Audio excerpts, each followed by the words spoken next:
My name is Hamilton Daly.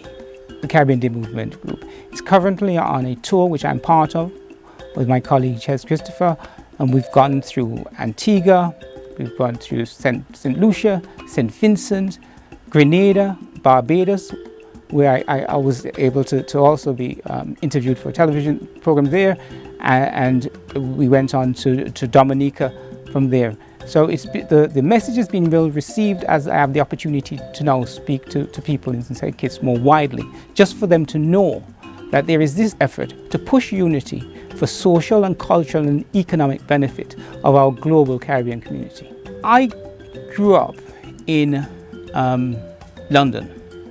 I was born in London. I went to Jamaica between the ages of 10 to 20. I always understood there's a difference between sort of other communities, between like the Indian communities or the Caucasian communities, which just seem to be closer together, and even Caribbean people, apart from the cricket, just seem to have dispersed communities based on the islands they came from. And it's something that sort of played on my mind as I grew up. Then I was a contributing writer to an online magazine called Jamaicans.com, and in contributing to an article, I introduced in 2007 the concept of Caribbean Day. I said there should be a day which universally the Caribbean community would recognize as a day of cultural heritage. I looked at this and I saw that the 1st of August, which many of the Caribbean countries, because of the Emancipation Act of 1833, took as Emancipation Day. But many of the Caribbean islands did something, or had a public holiday, as it were, on the first Monday. So the 1st of August was not actually utilized in its full essence on the 1st of August as a date which does not change. So we identified and promoted that the 1st of August should be Caribbean Day, a day which joins people of Caribbean heritage across the Caribbean region, in the diaspora, across Canada and the US and England. Because in England, for instance, if you go to school in England, you will learn about the other cultures. You will learn about Eid for Muslims, you learn about Diwali for Hindus, you will learn about St. Patrick's Day as part of your education. You will not hear anything about the 1st of August. And when you think about it, the 1st of August was the date which the British Parliament gave as Emancipation Day. And yet they've never recognized it in 200 years. So it's a vacant date in terms of its utilization. This is an opportunity for a generation.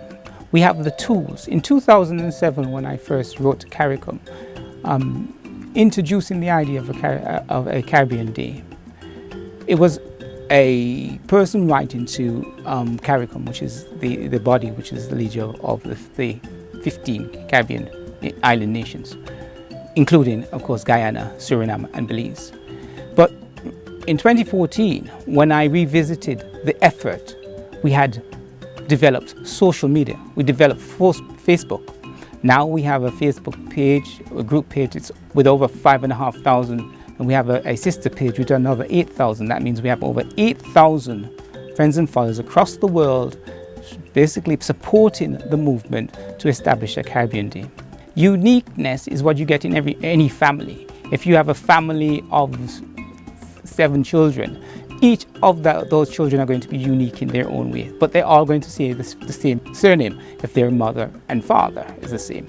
So the individuality and the uniqueness of the islands is part of the selling features where we're saying we're unified, but that doesn't mean that we're not also diversified. And that's the beauty of Caribbean Day, that it is an inclusive opportunity to engage people of every different background. This is where we go back to say Caribbean Day is a day of cultural heritage internationally. International, so it includes everyone, everywhere. That is the Caribbean Day motto. Everyone, everywhere on the 1st of August. We recognize it. Other cultures will recognize it, just like we respect and recognize other cultures, cultural days of other peoples. The emphasis of Caribbean Day will depend on the people who are acknowledging it. First of all, it's about having a day which is recognized, because it starts from home. It starts from our people recognizing that there is a day that we hold dear. And when I say our people, I'm not just talking about people from the former British colony, because if we just looked at the 1st of August as, for instance, attached to Emancipation Day, that would effectively be saying that slavery, everyone has their own Emancipation Day. The Dutch the Dutch islands will have their own Emancipation Day. The USVI will have its own Emancipation Day. Haiti, who had a revolution 80 years before then, will have its own Emancipation Day. We're taking a day which is the majority, because the majority was the British Empire at that time in the Caribbean, and say, look, this is a day. Will everyone adopt this day as a day we call Caribbean Day?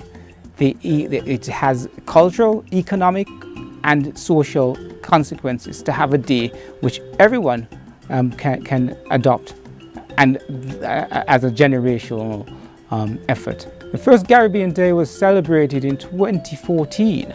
How it's celebrated, people will start, it's like Thanksgiving Day.